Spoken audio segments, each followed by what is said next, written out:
La memoria es pasado, es presente y es futuro.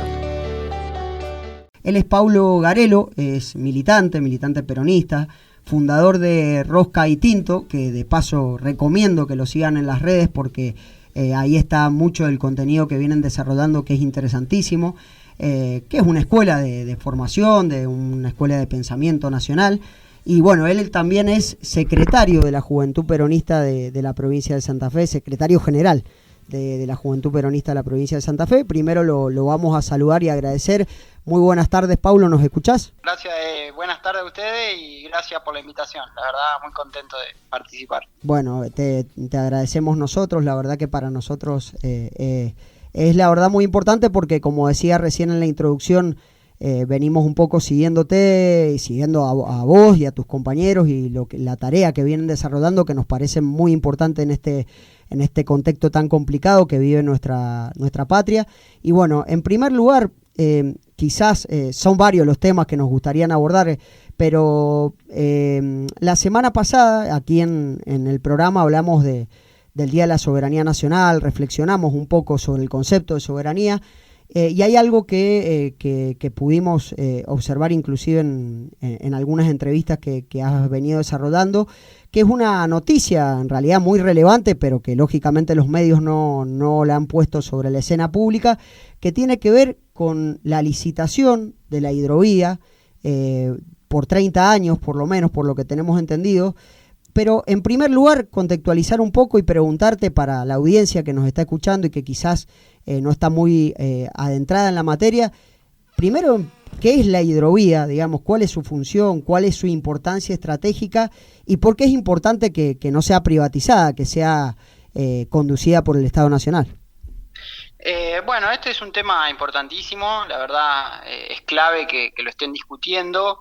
La hidrovía en realidad es un nombre que toma de la empresa belga, la Jan de Null, que le pone así, hidrovía, ¿no? En realidad es el río Paraná, nada más que, bueno, a partir de distintas obras de infraestructura, de dragado, de balizamiento y demás, el nombre que toma o que le pone la corporación es Hidrovía Sociedad Anónima, ¿no? Que es como se llama. Pero en realidad es el río Paraná, es una autopista fluvial única, la verdad que... De hecho, yo he estado hace poco recorriendo junto a Luciano Orellano, que es una persona que escribió un libro muy importante y lo recomiendo siempre, Argentina sangra por las barrancas del río Paraná. Estuvimos recorriendo todos los establecimientos portuarios, ¿no? De estas corporaciones multinacionales extranjeras que controlan nuestro comercio exterior. Estamos hablando, por ejemplo, de COFCO, que es China, de Cargill, que es estadounidense, de Dreyfus, que es francesa. Una cantidad de empresas que tienen sus propios puertos, que procesan allí la soja, el trigo, el girasol que llega y luego lo exportan en forma de harina o en forma de aceite. Pensemos, por ejemplo, que Argentina es el principal exportador mundial de aceite y de harina de soja, también lo exportan al grano en bruto. Y la hidrovía es fundamental, primero porque es un recorrido inmenso que comienza en el Río de la Plata y que se introduce hacia el continente americano 3.400 kilómetros.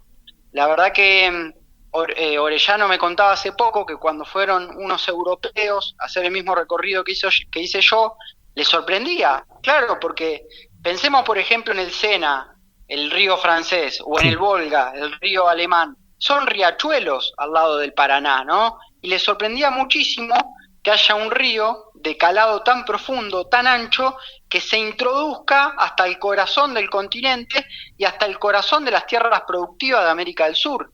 Entonces pensemos lo estratégico que es esto, una autopista fluvial, natural, que comienza en la ciudad de Buenos Aires, Río de la Plata, que se introduce, que luego incluso se puede conectar con la cuenca del Amazonas, con la cuenca del Orinoco.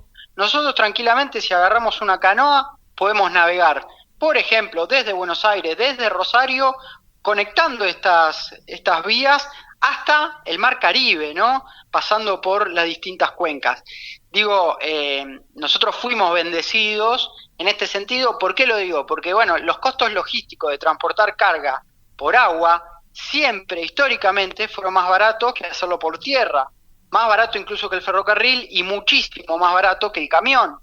Entonces es fundamental por esto, ¿no? Porque es la ruta por donde salen el 80% de nuestras exportaciones, pero no solo las nuestras, sino también las de Paraguay, gran parte de las de Bolivia, parte de las de Brasil. Estamos hablando que por el río Paraná sale el 50% de la proteína vegetal del mundo. 50%, la mitad de la proteína vegetal que consume el planeta Tierra sale por el río Paraná. Y pensemos que nosotros tenemos gran trayecto de esa hidrovía. La pregunta acá es, ¿cómo eso no lo va a controlar el Estado Nacional? Estamos hablando de una cuestión de seguridad nacional, ¿no? En términos estratégicos, alimenticios y también del control de nuestras exportaciones. Yo siempre digo lo mismo, me parece fundamental, que es que el general Perón, para llevar adelante su política revolucionaria y soberana, lo primero que hace es estatizar el comercio exterior. Bueno, acaparar esa gran cantidad de mercancías que tenía Argentina para ofrecerle al mundo, quedarse con una parte de esa renta agraria y poder financiar de esa manera la industria. Bueno, hoy lamentablemente nos enteramos, no hoy, en realidad justamente el 20 de noviembre, el Día de la Soberanía Nacional, nos enterábamos el mismo día en que se recuerda que Argentina peleó justamente para controlar su río. Ese mismo día, por supuesto, como chicana y con un nivel de cinismo extraordinario, el gobierno licita la hidrovía nuevamente a una empresa privada y, para colmo, durante 30 años. Es un tema que es sumamente estratégico y cuando llegue un nuevo gobierno nacional popular debe dar pie por esta licitación y nuevamente que el Estado pueda controlarlo, ¿no? Clarísimo, Pablo. Bueno, a propósito de eso y de justamente temas estratégicos como los que mencionás, lo conecto y sé que venís también haciendo una tarea muy importante, una tarea militante muy importante de pensar también desde el peronismo y al peronismo en cuanto a la importancia de que se puedan recuperar desde este movimiento político tan importante para todo nuestro pueblo, temas de este calibre, digamos, volver a poner en la agenda pública, en la agenda política, temas que al parecer en el último tiempo, a mí me da la impresión humildemente desde este espacio, que el peronismo un poco fue abandonando o quizás no teniéndolo como prioridad. Y en ese sentido, bueno, preguntarte, porque sé que lo venís trabajando mucho también, pensar qué sentido está ofreciendo hoy el peronismo en contraposición también a un relato de Milei que ha calado hondo en los sectores populares, que tiene un relato en términos políticos, históricos. ¿Cómo ves al peronismo respecto de esta necesidad? Y la verdad que es un momento muy complicado, un momento de crisis para el movimiento justicialista, pero al mismo tiempo creo que es un momento de grandes oportunidades. Entiendo igual que hay que dejar, yo soy peronista, formo parte del partido, tengo un cargo aquí en el PJ, pero creo que hay que volver a hablar más de la cuestión nacional, que pueda abrazar a más compatriotas, que pueda ser más amplio, que no tenga un sesgo y una carga negativa tan importante como lamentablemente tiene nuestro querido partido debido a las irresponsabilidades y a las faltas que han cometido constantemente los dirigentes, o gran parte de ellos al menos, y volver a recuperar la idea de lo nacional, ¿no? Me parece que es una idea mucho más abarcativa, que incluso incluye a un montón de compatriotas que por ahí no se identifican meramente con el peronismo, y después también porque lamentablemente nuestro partido se ha llenado de tipos que solamente buscan el poder, que ansían el poder, que ansían o el dinero o la fama o lo que sea, una podredumbre muy grande en términos de valores morales. Y bueno, ya ser peronista parece no ser garantía de nada. Hasta hace poco nosotros tuvimos como gobernador acá en la provincia de Santa Fe a Omar Perotti. ¿Ustedes se piensan que Omar Perotti estaba en contra de la privatización de la hidrovía? Para nada. Es un tipo totalmente cercano a las grandes cerealeras exportadoras, a las grandes corporaciones extractivistas que controlan nuestro Paraná y que controlan nuestras tierras productivas. Entonces, lamentablemente, en gran parte de la población, peronismo ya no significa nada. Obviamente que nosotros damos la lucha dentro del peronismo, pero me parece que el gran debate y la gran contradicción no es peronismo o antiperonismo. La gran contradicción es movimiento nacional, una patria libre o una patria dependiente, como la que tenemos hoy. Me parece que lo nacional en este mundo tan particular, en esta geopolítica tan particular, vuelve a calar hondo, vuelve a ser importante. Fijémonos lo que está ocurriendo en algunas expresiones europeas como Viktor Orbán en Hungría, como Meloni en Italia, bueno, Donald Trump en Estados Unidos. Está en auge nuevamente un discurso nacionalista. Muchas veces en estos países es un discurso nacionalista xenófobo y de exclusión, pero el nuestro, gracias a Dios, es un nacionalismo popular, un nacionalismo de amor, y hay que volver a convocar desde el nacionalismo, porque tiene una gran potencia en términos éticos, míticos, espirituales. Peronismo, además de tener grandes faltas morales y éticas, también tiene un problema con su retórica, con su narrativa. No convoca a nadie, no convence a nadie, no enamora a nadie.